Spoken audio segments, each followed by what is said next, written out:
সকালে কলেজ শিক্ষার্থী আর বিকেলে একজন কফি বিক্রেতা।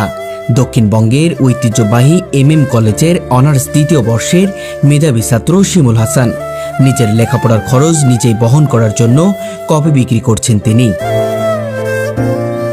সকাল থেকে দুপুর পর্যন্ত কলেজে ক্লাস ও লেখাপড়া, আর বিকাল থেকে রাত পর্যন্ত চলে জীবনের সঙ্গে তার কঠিন লড়াই।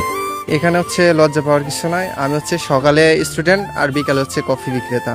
একজন মেধাবী শিক্ষার্থী হওয়ার পরও কফি বিক্রি করাকে কখনো ছোট করে দেখেননি শিমুল।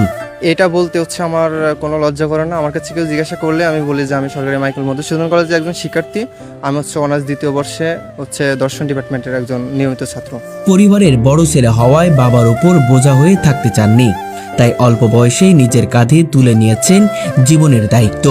সমাজের কটুকথা, সহপাঠীদের নানা মন্তব্য, মানুষের অবহেলা সবকিছু পেছনে ফেলে তিনি শুরু করেছিলেন ছোট্ট এই কফির ব্যবসা।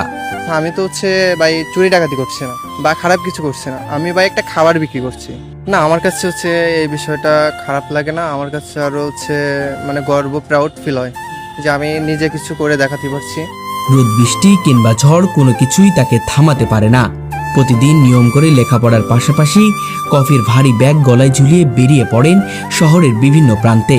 সকালে কলেজে যাই, কলেজ থেকে আসার পরে একটু রেস্ট নিয়ে বিকালে বেরোই। সন্ধ্যার পরে মানে মাগরিবের পর আবার রুমে চলে এসে আমি গিয়ে নিজের পড়ার টেবিলে বসে যাই। তবে সবকিছুর ঊর্ধ্বে তার কাছে একটাই বিষয়, লেখাপড়া। কারণ এই স্বপ্নের জন্যই তিনি এত ত্যাগ স্বীকার করছেন। সে যে নিজে ইনকাম করতেছে এটা দেখতেও ভালো লাগে, শুনতেও ভালো লাগে। তার দেখা দেখি হোস্টেলে 140 জন বর্ডার আছে। অনেকে টিউশনের সাথে জড়িত, অনেকে ফুড কার্টের সাথে জড়িত, অনেকে ছোটখাটো ব্যবসার সাথে জড়িত, উদ্যোক্তা হওয়ার চেষ্টা করে। ক্লান্ত শরীর নিয়ে কখনো একটু বিশ্রাম নিলেও পাশে থাকে বই। একটু সময় পেলেই পড়তে বসে যান। তার স্বপ্ন একদিন বিসিএস ক্যাডার হওয়া, নয়তো বড় একজন ব্যবসায়ী হিসেবে নিজেকে প্রতিষ্ঠিত করা।